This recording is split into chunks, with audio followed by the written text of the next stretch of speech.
আসসালামু আলাইকুম। কি অবস্থা সবার? আশা করি সবাই ভালো আছেন। তো আজকে আমি দেখাচ্ছি কিভাবে তোশিবা 2530 মেশিনে ডুপ্লেক্স ইউনিট লাগাবেন। এই যে আমি প্রথমে টিয়ার বেসটা খুলে নিচ্ছি। এরপরে এই যে ডুপ্লেক্সের মোটরগুলো রাখতেছি। এবারে ডুপ্লেক্সের যে মেইন পার্টটা আছে বড়, এটা বসাবো। এটা বসানোর জন্য একটা জ্যাক আছে হলুদ রঙের, এইখানে ক্যাপের ভিতরে লাগবে। আপনারা দেখতেই পাচ্ছেন আমি জ্যাকটা লাগাচ্ছি খুব সুন্দরভাবে, এবং ওই ঘাট দেওয়া আছে নিচে, ওইখানে হচ্ছে এটা গিয়ে লাগবে। এইখানে নিচে লক আছে, ওইখানে ওটা লাগবে। আপনার সাথেই থাকেন, ইনশাল্লাহ আপনারা লাগানো দেখলে অবশ্যই আপনারা নিজেদের মেশিনে ডুপ্লেক্স লাগাতে পারবেন। এই নিচে দুটো ফিতা আছে, ওই ফিতা দুটো তো অনেক সময় বেঁধে যায় লাগানোর সময়। ফিতা দুটো নিচের দিকে করে এরপরে লাগাবেন। আপনারা নিচের দিকে করে আস্তে করে টান দিয়ে এরপরে লাগাবেন। এবং দুইটো নাট থাকে ডুপ্লেক্সের, একটা নাট এই ডান সাইডে, আর একটা নাট থাকে হচ্ছে গিয়ে আপনার বাম সাইডে। নাট দুটো সুন্দর করে টাইট দিয়ে দেবেন। আর ছোটো মেশিন সিঙ্গেল মেশিন ডুপ্লেক্স করলে তেমন কোনো সমস্যা হয় না। অনেকে বলে ডুপ্লেক্স করলে সমস্যা হয়, আসলে এরকম না। এই আমি আবার টিয়ার বেসটা লাগাই নিচ্ছি। এখানে একটা ফ্যানের জ্যাক আছে, ফ্যানের জ্যাকটা লাগাই নিচ্ছি। এটার দুই সাইডে লক আছে। আপনারা যখন এটা খুলবেন অবশ্যই দেখে নেবেন যে কীরকম থাকে আর কি। আর যদি বুঝতে অসুবিধা হয় তাহলে অবশ্যই আমার সাথে যোগাযোগ করবেন। তো ধুলো আছে, আমি একটু মুছে দিলাম আর কি।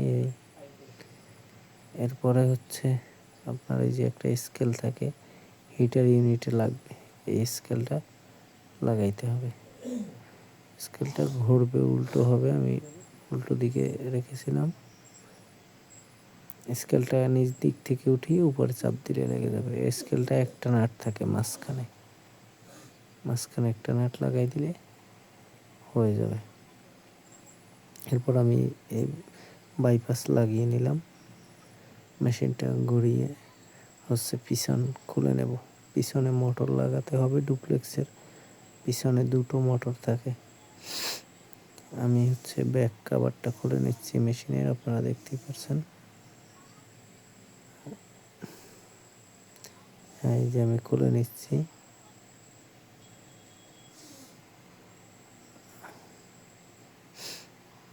পিছনের কাভারে হচ্ছে গিয়ে আপনার তিনটা নাট থাকে, তিনটা নাট খুলে নিলেই হয়ে যাবে।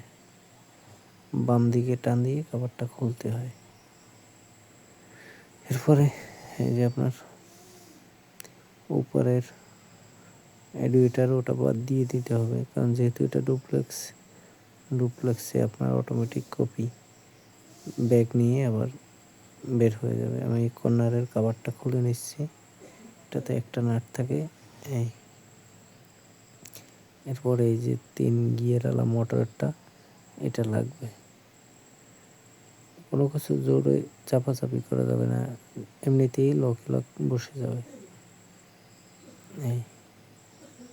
এরপরে আমি একটু ঘুরিয়ে দেখে নিচ্ছি ওই সাইড থেকে ইজি করে কিনা। এখানে দুইটা নাট থাকবে, আপনারা দেখতেই পাচ্ছেন। আমি নাট লাগাইতেছি একটা উপরে,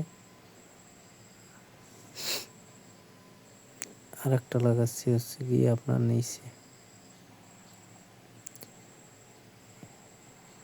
এবারে এই যে জ্যাকটা আছে, এই জ্যাকটা হচ্ছে গিয়ে আপনার এই যে টিয়ার বেস থেকে যে জ্যাকটা আসছে, বাইপাস থেকে ওই জ্যাকটা লাগবে। আর এই জ্যাকটা আবার মাদার বোর্ডে গিয়ে লাগবে। মাদার বোর্ডে টোটাল হচ্ছে গিয়ে আপনার দুইটা জ্যাক লাগে ডুপ্লেক্সের, একটা উপরের সেট দিয়ে আর একটা নিচের সেট দিয়ে। মাদার বোর্ডে আর কি জ্যাকের পয়েন্ট করাই থাকে আর কি। আপনি সিঙ্গেল মেশিন কিনলেও এরকম পয়েন্ট করা থাকবে। আমি জ্যাকটা লাগিয়ে নিলাম সুন্দরভাবে। আর এখানে হচ্ছে আপনার উল্টো পুল্টো হওয়ার কোনো চান্স নাই, মানে জ্যাক এটার তা ওটায় সহসায় লাগে না এটা আর কি, যেখানের তা ওইখানেই আর কি লাগে। আর যদি দেখেন না লাগে, এই যে আমি এটা খুলে নিলাম, এরপরে এই উপরের মোটরটা এটা এখানে লাগাই নিচ্ছি। আপনারা দেখতেই পাচ্ছেন আমি এটা এখানে লাগাই নিচ্ছি। এটাতে 3টা নাট থাকে মোট, আর একটা আর্থিংয়ের নাট থাকে। 3টে নাট, এই যে উপরে একটা নাট আর এই বাম সাইডে একটা, মাঝখানে একটা, মোট 3টে নাট থাকে। এবং এখানে কিন্তু এই বাম সাইডে আগে নাট লাগানো ছিল না, এটা যেহেতু সিমপ্লেক্স মেশিন, এই জন্য নাটটা লাগাইতে গেলে একটু মানে ছিদ্র থাকে না, একটু জোরে মোড় দিলে ছিদ্র হয়ে যায়। আপনারা দেখতেই পাচ্ছেন আমি নাটটা লাগাই নিচ্ছি, এই শেষ নাট 3 নম্বর। এবার চেক করে দিচ্ছি ভালোভাবে সবগুলো টাইট আছে কিনা। এরপরে আপনার আর্থিংয়ের নাটটা লাগাই দিতে হবে। আর্থিংয়ের নাট না লাগাইলেও, যদি অনেকের সময় ডুপ্লেক্স ইউনিট নিলে আপনারা আর্থিংয়ের নাট থাকে না, আর্থিংয়ে ওটা কাটা থাকে, সেক্ষেত্রে সমস্যা নাই, যেটা থাকে থাকে, না থাকে এটার জন্য কোনো সমস্যা হবে না। ঠিক আছে, যেহেতু কোম্পানি দিয়েছে এখানে, সেহেতু আমাদের তো লাগিয়ে নিতেই হবে। আমি আর্থিংয়ের নাটটা লাগাই নিচ্ছি। এরপরে আমরা হচ্ছে ডুপ্লেক্সের জ্যাকটা গিয়ে মাদারবোর্ডের সাথে লাগাবো। এই যে আমি এবারে জ্যাকটা আপনাদেরকে লাগানো দেখাচ্ছি। এই জ্যাকটা এই যে ফাঁকা থেকে নেবেন, ভিতর থেকে এখানে জায়গা আছে, এই তো এইখান থেকে ভরে এই তো এই জায়গায় লাগবে, এই এইখানে লাগবে। এই আমি লাগাই নিচ্ছি। এখানে আমাদের ডুপ্লেক্স লাগানো কমপ্লিট। এবার আমি কর্নারের কাভারটা লাগাই নিচ্ছি। লাগাই নেওয়ার পরে হচ্ছে এই যে নাটটা আমি লাগাই নিচ্ছি। এবার পিছনের কাভারটা লাগাইতে হবে আমাদের। এই যে পিছনের কাভারটা লাগাই নিচ্ছি। ডান সাইডে লক থাকে দুটো, লাগানোর সময় ওই সাইডে টাক দিয়ে লাগাইতে হয়। পিছনের কাভারে হচ্ছে গিয়ে আপনার মোট 3টা ইয়া থাকে, 3টে নাট থাকে আর কি।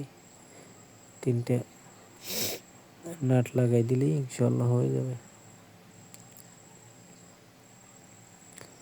3টে নাট আমি লাগাই নিচ্ছি নিচে। আর এই নাটগুলো আপনার হচ্ছে গিয়ে যেখানেটা ওইখানে লাগাইতে হয়। লাগানোর পরে একটু খেয়াল করে, বডির প্যাচ চলে যায়, অনেক সময় দেখা যায় আপনার বাঁকা লাগানো হলে বডির প্যাচ যায়। এই 3টে নাট কখনোই একটা লাগিয়ে পুরোপুরি টাইট দেওয়া যাবে না, একটা একটু লাগাই রাখতে হবে। 3টে একসাথে লাগানোর পরে হচ্ছে গিয়ে আপনার পুরোটা টাইট দিতে হবে, নতুবা দেখা যাবে আপনার বডির প্যাচ চলে যাবে। এবারে আমরা হচ্ছে মেশিনটা ঘুরিয়ে জায়গা মতো রাখবো, রেখে হচ্ছে পাওয়ার কেবল লাগাবো। লাগাই মেশিনটা পাওয়ার দিয়ে দেখবো। আর আপনাদের যাদের ফটোকপি মেশিন সার্ভিসিংয়ের প্রয়োজন, আমার জেলা হচ্ছে বরিশাল বিভাগের পিরোজপুর জেলা, তারা অবশ্যই আমাদের কাছে সকল ধরনের পার্টস অ্যাভেলেবল পেয়ে যাবেন। এবং সার্ভিস হলে আমাদের সাথে যোগাযোগ করবেন, ডিসক্রিপশন বক্সে আমাদের নাম্বার দেওয়া থাকবে। আমরা এই যে মেশিনটা ঠিক মতো ঘুরিয়ে নিলাম, যেখানে রাখবো ওইখানে। পরে পাওয়ার কেবলটা লাগানোর চেষ্টা করতেছি। হ্যাঁ, এই যে পাওয়ার কেবল লাগানো হয়ে গেছে, মেশিনে পাওয়ার দিচ্ছি। মেশিন রেডি হচ্ছে, পেপার নেই, ডয়ারে পেপার দিচ্ছি। আসলে এটা আমার বিক্রয় করা মেশিন, তো এই জন্য আর কি আপনাদের এই সিমপ্লেক্স মেশিন বিক্রি করছি। এখন এই যে ডুপ্লেক্স লাগিয়ে দিলাম কাস্টমারে। আর এই যে ডুপ্লেক্স লাগালে অটোমেটিক এসে যাবে ডুপ্লেক্স। ডুপ্লেক্স দিলাম, একটা কপি বসালাম গ্লাসে, কপি বসিয়ে স্ক্যান দিলাম আমি, স্টার্ট বাটন। এই যে কপিং হচ্ছে, এক সাইডে স্ক্যান হয়ে গেছে। আমি যেহেতু চেক করতেছি তাই আর উল্টাইলাম না গ্লাস, একটা কপি দিলাম। এই যে কপি হয়ে গেছে এবং এই যে রুপলেক্স বেরোচ্ছে, টান দিয়ে নিয়ে গেছে ভিতরে। এখন এই যে দেখবেন আপনারা অবশ্যই দেখতে থাকেন আপনারা, এই যে বের হয়ে গেছে। তো আপনারা যাদের ছোটো মেশিন 2523-2006 ডুপ্লেক্স করবেন অবশ্যই এভাবে করবেন।